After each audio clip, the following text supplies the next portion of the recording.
নানা চেষ্টার পরেও থামানো যাচ্ছে না ডেঙ্গুর সংক্রমণ।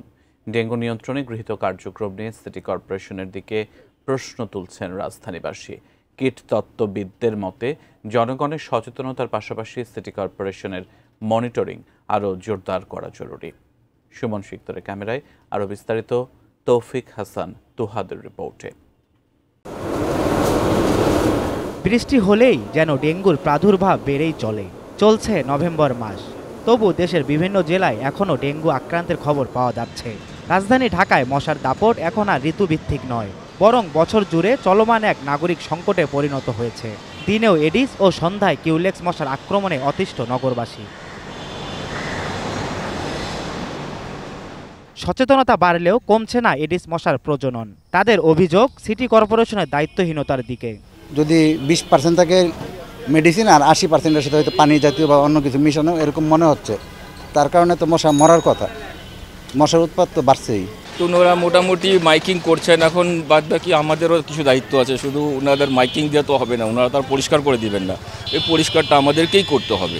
স্বাস্থ্য অধিদপ্তরের তথ্য অনুযায়ী চলতি বছরে জানুয়ারি থেকে এ পর্যন্ত ডেঙ্গুতে মারা গেছেন 283 জন। হাসপাতালে ভর্তি 70,000-এর বেশি রোগী। এর মধ্যে শুধু অক্টোবরে আক্রান্ত হয়েছেন 22,000-এর বেশি মানুষ, যা এবছরে সর্বোচ্চ।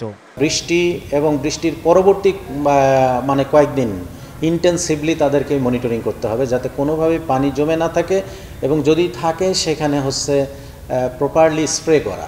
মশক কর্মীরা দেখা যাচ্ছে যে তারা স্প্রে করে আসলো, জাস্ট উপরে একটা স্প্রে করলো, কিন্তু কি পরিমাণে স্প্রে করলো, প্রপারলি সেখানে মরলো কিনা এটা মনিটর করা দরকার। আমি স্প্রে করে চলে আসলাম, কিন্তু what will be the consequence, what will be the effect, is it working or not, we have to monitor that. বাছাইকৃত লাল সরিষার দানা থেকে অত্যাধুনিক কোল্ড প্রেস মেশিনে তৈরি হয় প্রাণ সরিষার তেল, আসল ঝাঁঝে আসল স্বাদে। জনবল ঘাটতি থাকার পরেও চেষ্টা অব্যাহত রয়েছে বলে জানান উত্তর সিটি কর্পোরেশনের প্রধান স্বাস্থ্য কর্মকর্তা। কিছু জায়গা আছে যে আমরা একেবারেই প্রবেশ করতে পারি না, কিছু হাউজিং আছে যারা আমাদেরকে অ্যাক্সেস দেয় না।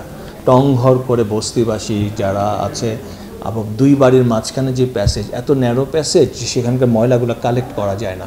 সেখানে যদি কোনো পাত্র পড়ে থাকে, সেটা কিন্তু বছর জুড়েই এডিস মশার জন্য একটা আদর্শ, কারণ কেউ তাকে ডিস্টার্ব করে না। ওইখানে আমার কোনো স্প্রে পৌঁছাইতে পারে না, আমার কোনো স্প্রেম্যান পৌঁছাইতে পারে না, সব ওষুধের নাগালে পারে, দৃষ্টির আড়ালে থেকে যায়। এটাকে আরও বেশি একটা আইনগত কাঠামোর মধ্যে যদি আনা যায়, তাহলে আমার কাছে মনে হয় যে কিছু ইমপ্রুভমেন্ট হবে। নগরীর প্রতিটি বাসাবাড়ি থেকে শুরু করে সবখানে মশার প্রজনন রোধে সচেতনতা জরুরি। তৌফিক হাসান তুহাদ, এটিএন নিউজ, ঢাকা।